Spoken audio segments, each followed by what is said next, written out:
जिक्र किया कि पाकिस्तान भी के पास जो मौजूदा हथियार हैं उनके बारे में और आगामी योजनाओं का जिक्र आपने जिस तरीके से किया।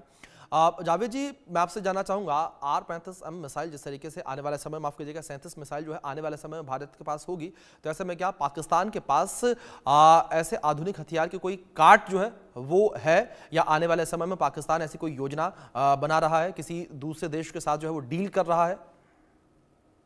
जी अभिषेक, मैं वही बात अभी करने जा रहा था। अभी सर जी। ने बहुत अच्छे अंदाज से बात की और मैं उनको अप्रिशिएट करता हूँ कि उनके माइंड में भी ये चीज है कि arms race in the long run किसी मसले का हल नहीं है। लेकिन बहरहाल चले, अब ये एक चीज है, एक यहाँ पर डेवलपमेंट हुई। मैं आपको बताऊं कि अभी सर ने कहा कि बहुत ज्यादा फख्र की बात है, गर्व की बात है इंडियन एयरफोर्स के लिए, उनको एक स्ट्रेंथ फील होगी जब ये मिसाइल आपके पास आएगा। अच्छी बात है। तो हमारे यहाँ ये वाला इत्मीनान जो है, ये वाली जो सेटिस्फेक्शन है, ये पहले ही है, क्योंकि हमारे पास, मैं वही आपके साथ शेयर करना चाह रहा था, हमारे पास शाहीन 2 है जो कि 2000 किलोमीटर तक जा सकता है। हमारे पास शाहीन 3 है जो 2750 किलोमीटर तक जा सकता है। अब ये जो शाहीन 3 है, इसका मेन फोकस ही ये था कि ये इंडिया में अंडमान और निकोबार तक भी जा सकता है, पूरे इंडिया को क्रॉस करता हुआ। अगर ऐसी सूरत हाल होती, जो कि ना हो, जो कि मेरी ख्वाहिश नहीं है कि दोनों मुल्कों के बीच में ऐसी सूरत हाल हो, तो इंतजामात हमारे यहाँ सही है। हमारा अबाबील सिस्टम है जिसकी 2200 किलोमीटर की रेंज है, और जी। आपने एक अपना सिस्टम बनाया था एशविन हम्म। मिसाइल सिस्टम, तो जी। एक तरह का आपका आयरन डूम का काम करता था। जब से हमारा अबाबील सिस्टम आया है, इसने उसको इनएफेक्टिव कर दिया है। बाकी जी। मैंने आपसे वही कहा कि अमेरिका इस बात को तस्लीम कर रहा है कि पाकिस्तान के पास वो पूरी सलाहियत है कि हम भी सुपरसोनिक की दौड़ में शामिल हो सकते हैं और पाकिस्तान में इंटर कॉन्टिनेंटल जो मिसाइल है उन तक रसाई हासिल कर सकता है। हमारे पास वो सलाहियत है, वो स्टॉफ है। लेकिन मैं आखिर में वही कहूंगा कि आर्म्स रेस किसी चीज का हल नहीं है। बिल्कुल। एक धमाका आपने किया था, उसके बाद एक धमाका हमने किया, आज आप ये वाला मिसाइल ले रहे हैं, कल हम एक और इस तरह का मिसाइल बनाएंगे, तो ये चीज कहाँ, मतलब ये कहाँ जी। जाकर रुक पाएगी? इस चीज को समझना, इस चीज को देखना सबसे अहम चीज है। ठीक है। विनोद जी, जिस तरीके से अभी जावेद जी को हमने सुना, तमाम मिसाइलों के बारे में उन्होंने जिक्र किया, लेकिन एक बात गौर करने वाले थे कि लंबी दूरी की जो है, जिसकी लंबी मारक क्षमता, ऐसी मिसाइल कोई नजर नहीं आई। 2000 से 3000 किलोमीटर की मारक क्षमता हर मिसाइल की। लेकिन भारत को लेकर बात की जाए विनोद जी, किस तरीके से भारत के पास ऐसी मिसाइल है जो लंबी दूरी तक वार कर सकती है। इसमें कई सारी मिसाइलों का नाम विनोद जी सामने आता है, जिसमें सबसे एक नाम जो मेरे सामने आ रहा है वो अग्नि-4 का है। 10,000 किलोमीटर से ज्यादा की दूरी पर अपने टारगेट को अग्नि-4 जो है वो तहस नहस कर सकती है। हाँ बिल्कुल, अग्नि 5 के भी जो वेरिएंट्स हैं वो भी जी। सक्सेसफुली उन पे टेस्टिंग चल रही है। जी। तो आईसीबीएम में अब आप देखें, अग्नि 4 और जो 5 जिस तरह जब इंडक्ट हो जाएगी, जी। तो चीन का ज्यादातर इलाका, शंघाई और बीजिंग तक का जो इलाका है, वो हमारी जो मिसाइल्स हैं उनके जद में आ जाएगा। जी। और इसी तरह चीन के पास भी इस तरह की मिसाइल्स हैं, जो हमारा लखनऊ है, इस तरह के जो एरियाज हैं उनको वो कवर करता है। जी। तो जो भी रीजनल पावर्स हैं और या जो सुपर पावर्स हैं, उनके पास इस तरह का असला है। और ये आप ये देखिए, क्योंकि ये जो एक होड़ चली है कि साहब हमारे पास आईसीबीएम होने चाहिए, हमारे पास ये होना चाहिए, ये हाइपरसोनिक मिसाइल्स होने चाहिए, ये यकीनन पूरे विश्व के लिए एक बहुत ही खतरनाक सिचुएशन है। अब आप देखिए, रूस और यूक्रेन वॉर में कई बार पूरा जो विश्व है वो एक ऐसी कगार पे खड़ा हो गया जब ये लग रहा था कि साहब कोई भी कभी भी न्यूक्लियर स्ट्राइक हो सकती है। या आपने वेस्ट एशिया क्राइसिस देखा।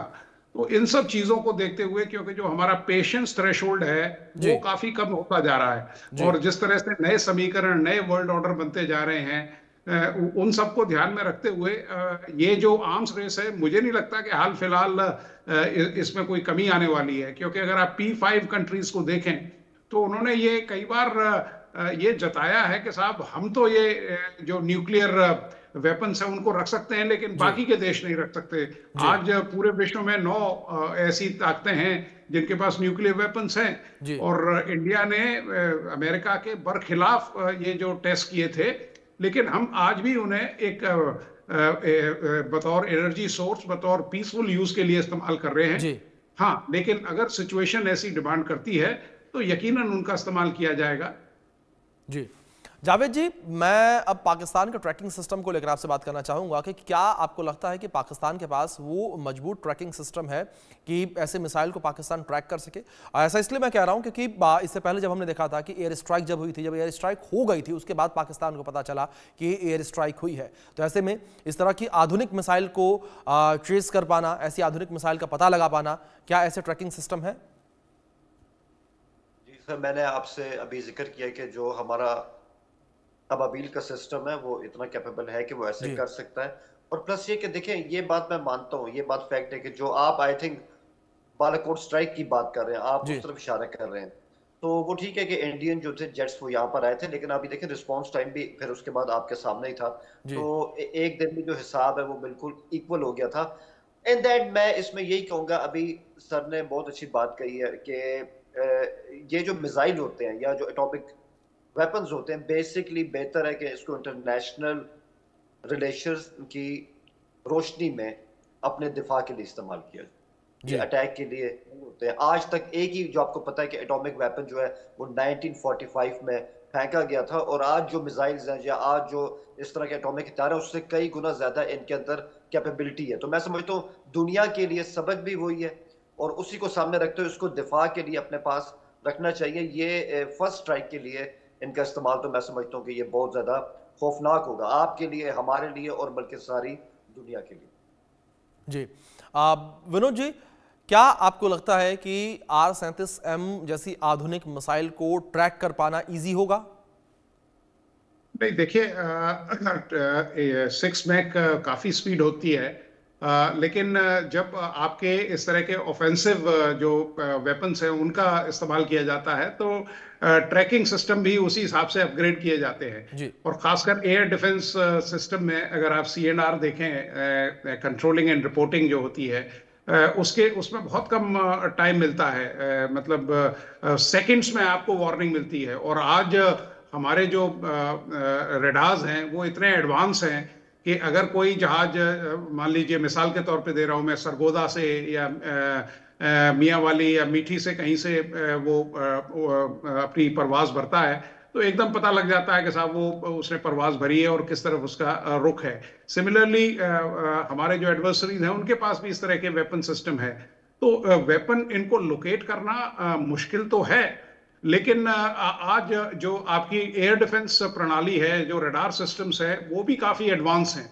तो आजकल जो पायलट का है, जब हम यंग ऑफिसर्स थे तब हम जनरली पायलट्स को ये हिदायत होती थी कि साहब आप 2 बार टारगेट के ऊपर अपना वो करेंगे, और अगर आप ट्रैक कर पाते हैं उसको या लॉक कर पाते हैं टारगेट को, तो आप वहां स्ट्राइक करिए, वरना आप जेटिसन करके उसको आर्मामेंट को आ जाइए। जी तो लेकिन आज हर चीज इलेक्ट्रॉनिक है, हर चीज लॉकडाउन है, तो दोनों के लिए, पायलट्स के लिए भी और जो एयर डिफेंस सिस्टम है, दोनों के लिए ये बहुत बड़ा चैलेंज है।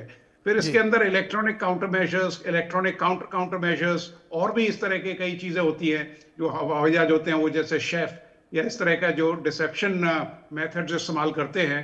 तो उसमें इट्स अ मैटर ऑफ के हु विंग्स फर्स्ट, जी कौन, who can outsmart the whether the offensive person can outsmart the defense. It's a matter of ये कहते हैं ना कि युद्ध कला इसमें काम आती है। जी और मतलब जो मैन मशीन मिक्स है, क्योंकि केवल बेहतरीन मशीन खरीदने से ही आपको कामयाबी नहीं मिलती है, आपको उसके साथ तालमेल होना चाहिए, उसके ऊपर कॉन्फिडेंस होना चाहिए, जी और आपकी जो सलाहियत है या जो काबिलियत है वो भी एक आला दर्जे की या आला जी मेयार की होनी जी चाहिए। बिल्कुल बिल्कुल विनोद जी, जिस तरीके से लगातार यहाँ पर हमने देखा कि भारत जो है नई मिसाइल विकसित कर रहा है रूस के साथ मिलकर, अब यहाँ पर देखने की बात ये होगी कि किस तरीके से पाकिस्तान जो है वो इसकी काट निकाल कर सामने आता है।